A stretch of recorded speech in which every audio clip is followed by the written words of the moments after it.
Thank you for coming.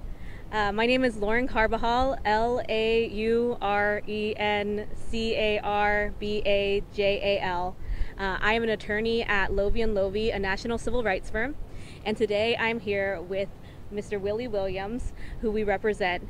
Mr. Williams is quite possibly the person who has been wrongfully convicted and wrongfully incarcerated for the longest time that we know of in Florida. He lost 45 years of his life behind bars for crimes that he did not commit. And today we're announcing the filing of a lawsuit against the city of Jacksonville, Duval County, and members of the Jacksonville Sheriff's Department for their role in wrongfully convicting Willie. As we allege in the complaint, members of the Jacksonville Sheriff's Office worked together to frame Willie for crimes he did not commit. As you'll see in the complaint, we allege that these officers hypnotized one of the key witnesses in Willie's case into identifying Willie as the perpetrator of the crimes. They did this despite the fact that there was clear evidence that another man had committed these crimes and was responsible. But because that man committed suicide shortly after the crimes happened, they decided to paint Willie as the shooter and caused his 45-year-long imprisonment. There has never been any physical evidence to tie Willie to these crimes, and instead he had to suffer in prison for almost half his life, nearly half a century, for these crimes of which he was innocent. Willie's going to talk a little bit more about his time in prison and how his life has been affected by this serious miscarriage of justice. And then after that, our co-counsel from the Human Rights Defense Center, Mr. Paul Wright, will give a few closing remarks. And then we'll have a little bit of time for questions after. I'm going to turn the mic over to Willie. Good evening.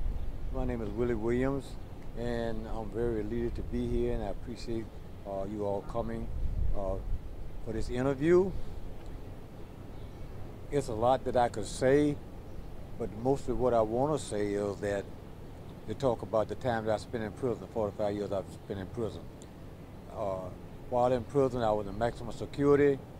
I lost a lot of family members, including my mom, several aunts, uncles, father, wife, nieces, nephews, and a bunch of friends. And while in prison, I suffered a lot of mental anguish, a lot of hardship from the environment that I was in, because the environment I was in, it was the prison that was the most crucial of all the prisons in the state of Florida. I stayed there in the system for 45 years, and today I'm elated from being free from that environment, and I appreciate everyone that's involved, that's trying to help me overcome those anguish that I have, and I still have some of them within my life because I'm a progress in making right now. I still have some issues that I deal with from the prison system back there. Sometimes I have sleepless nights thinking about, some of the things that I have seen that happen in prison, from sexual abuse to murders and things of this nature, and I had to endure that environment. And in order for me to endure that environment, I had to focus on myself. But most of all, what helped me most of all was my mother. She made sure that my sisters would come and visit me every weekend. And that gave me a sense of relief, at least for that time that they come and visit me. My brother got killed in Vietnam. I wasn't allowed to come to his funeral either. So there's a lot of things that's still hurting inside of me, but I hold no malice or no grief against anyone in particular. I'm just happy and glad and proud to be what of good health and sane mind and trying to move on with my life. When I was sentenced to a life sentence and 3 30-year sentences, and I was on the bus going to the prison, and I was leaving Jacksonville, and I looked out the window and I looked back and I said to myself, well, Jacksonville, I would never ever see you again. But what I didn't know, God had a better plan. And that plan brought me here today.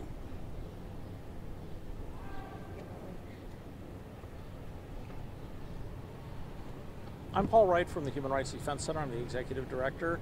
And with Lovie and Lovie, we represent Mr. Williams. And one of the things as a native Floridian, I think one of the things that's really critical here is the fact that on the one hand, the state's attorney's office, their integrity review unit did the right thing by recognizing the injustice that happened to Mr. Williams and ensuring he was freed from his wrongful conviction. And now I think the time is to call on the folks of the city government of Jacksonville to right this wrong and ensure that Mr. Williams receives the compensation he's entitled to. He's had 45 years of his life, I mean almost half a century stolen from him, and he certainly owed a chance to try and get some of that back as best he can. And I think it's also one of the things too is worth noting is that Florida also leads the nation in wrongful convictions in terms of exonerations and people being released from their sentences. So there's obviously systemic problems that need to be resolved. Thank you very much. We're happy to take a few questions for a little bit if you have any. Yes, what exactly are you seeking in this lawsuit in terms of monetary damages? Sure, yes. So we are seeking monetary damages, as you said. Ultimately, that number is going to be up to a jury made up of citizens of the city of Jacksonville. And we're hoping that the jury can really take some time to think about how much 45 years of their life is going to be worth when they're deciding how much to award Willie. Lovie and Lovie has a long history of fighting and winning these wrongful conviction suits, so if you're curious about past judgments that we've won, happy to point you to our website and you can see some of our past victories. Have you gotten a response back from the city or the sheriff's office regarding the lawsuit? Not quite yet. So we filed about midnight last night, and we'll be working with the rest of the process to serve everyone, but so we have not received any kind of response yet. Again, like as my co-counsel Paul said, we're really grateful to the state's attorney's office and that conviction integrity unit, because when Mr. Williams was asking to be released on the account of this concealed evidence, the state's attorney stepped in and joined that petition to make sure that his conviction was vacated. So so far that response has been great, and we hope that it's indicative of other responses as the lawsuit continues. I have a question for Mr. Williams. What is your hope from this lawsuit by filing this lawsuit? Ma'am? What is your hope by filing this lawsuit? I didn't hear what she said. What is your hope from filing this lawsuit? When I was locked up? Yeah, what do you hope for from this lawsuit? From this lawsuit? Yeah. Money will never replace the time and the anguish and the emotional thing that I went through, you know. But it will give me some comfort with my family and my wife. We'll try to live the rest of our life. I'm 79 years old. My wife is 75 years old, so we was up there in age. And whatever reward that comes from it, you know, it will be used for us to try to have a comfortable life. Sir, in the press release it mentioned how you were shackled in a chain gang. You've been free from prison for a couple years at this point. There are no shackles on your ankles. What is it like to walk daily with no shackles on your ankles? Well, when you first go into the prison system, they have a what you call a probationary period, and everybody goes into the prison. They be put on what you call the chain gang. You be shackled. You go outside with the shotgun men on both corners, and you be down in the whole string and glass with snakes, and sometimes they have to shoot the snakes and things. You know, right now I feel very, very elite not to have those shackles on. I still have some issues with my legs and my knees from the shackles and stuff, because they used to be very, very heavy at that particular time. While I was in prison also, I worked in the infirmary, and not having the proper equipment to deal with guys that was in the infirmary with blood and stuff like that, and I caught hepatitis C. And the Department of Correction, over a period of time, they finally start giving us medication to relieve ourselves of hepatitis C. Also, I developed kidney stones in there because they was feeding us food that was really not nutritional for us. And I had to come from Rayford, Florida, all the way to Jacksonville to have these kidney stones removed. You know, and that was a tormenting thing, because You know, you can't use the bathroom. They're not going to stop, and you got to go to the bathroom and stuff, you know, because you done drunk this stuff in the morning, you know, to clean you out, and you're driving from Rayford all the way to Jacksonville. That was a long drive, you know, and it was just a rough time, a real rough time. Mr. Williams, did you ever think you would be standing here today? Right. Did you ever think that you would be standing right here today? At one time and point in life, I had really gave up, you know, and then after I got off the chain gang and stuff, went to classification and thing, and then I got a job working in the law library. And at that point, I started filing motions in court and stuff, man, and it started looking good. I came back to Jacksonville 3 times to the courts, you know, on motions that I had filed. And of course, they were denied. But this time when I got out, the integrity unit, Miss Melissa Nelson, you know, I wrote her, she sent me a form to fill out, and I said, and they started investigating my case. And a lot of things that I didn't even know, especially about this hypnosis and all this kind of stuff. I'd known that in the past, and I would have put that in some of my motions, but I didn't know. And she called me over her office over there one day, and she explained to me, and she said, you know, you got a good case here, man. You know, but we can't defend you because we're the state attorney. We're going to turn it over to the Innocent Project. The Innocent Project took it from there, and here I am. What was your first thought when you heard that detectives used hypnosis to sway a potential witness in your case? This particular witnesses, he never could identify me because the actual shooter of the crime committed suicide, had shot him and his lady 3 times, and neither one of them could identify who I was, you know, or who the person was. That so what they did was that they brought him down there and they put him up under hypnosis and showed him pictures, which opened his mind to it. And so when he seen me in the lineup, he said, yeah, that's him.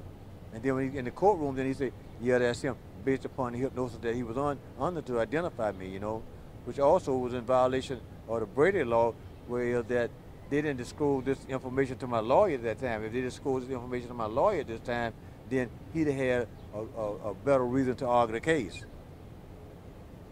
How disheartening was it to know that detectives might take those lengths to frame? How disheartening is it to know that detectives might take those lengths to frame an innocent person like yourself? Well, I don't hold any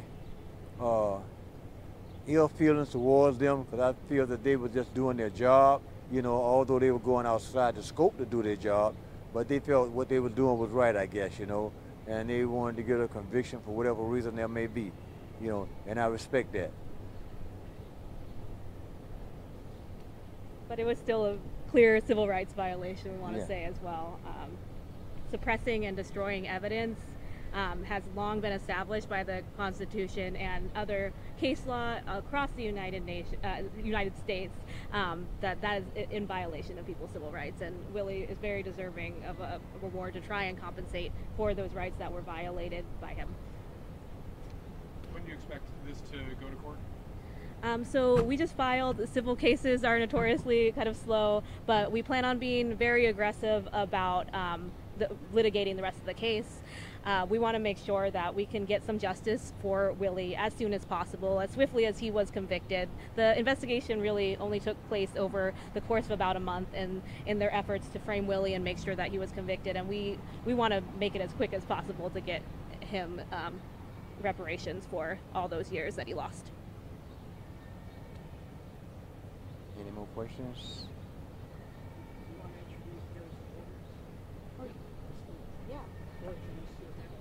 Oh, this is my family. This is my wife, Amina. This is my sister, which my mother mandated her to always come and bring the rest of the family to visit me.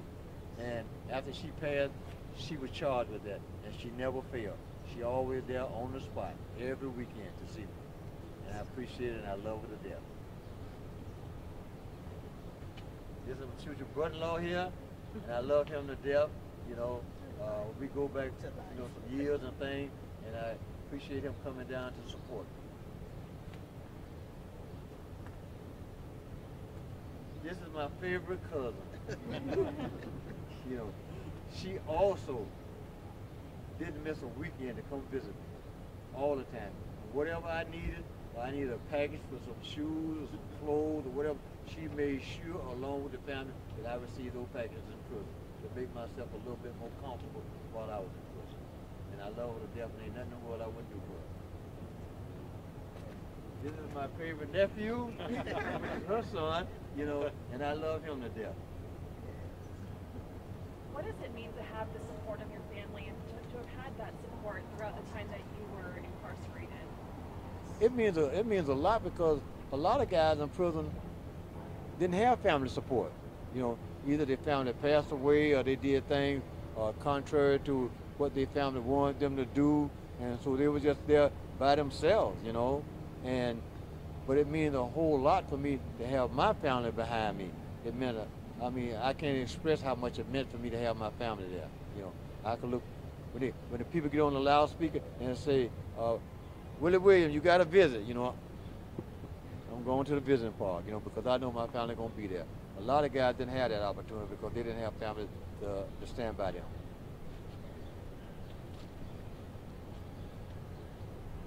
And thank you so much, everyone, if that's all the questions. I think our contact information is in the press releases that were sent to you by our communications team, where everybody there and that gave their information is happy to take any more questions if you have them.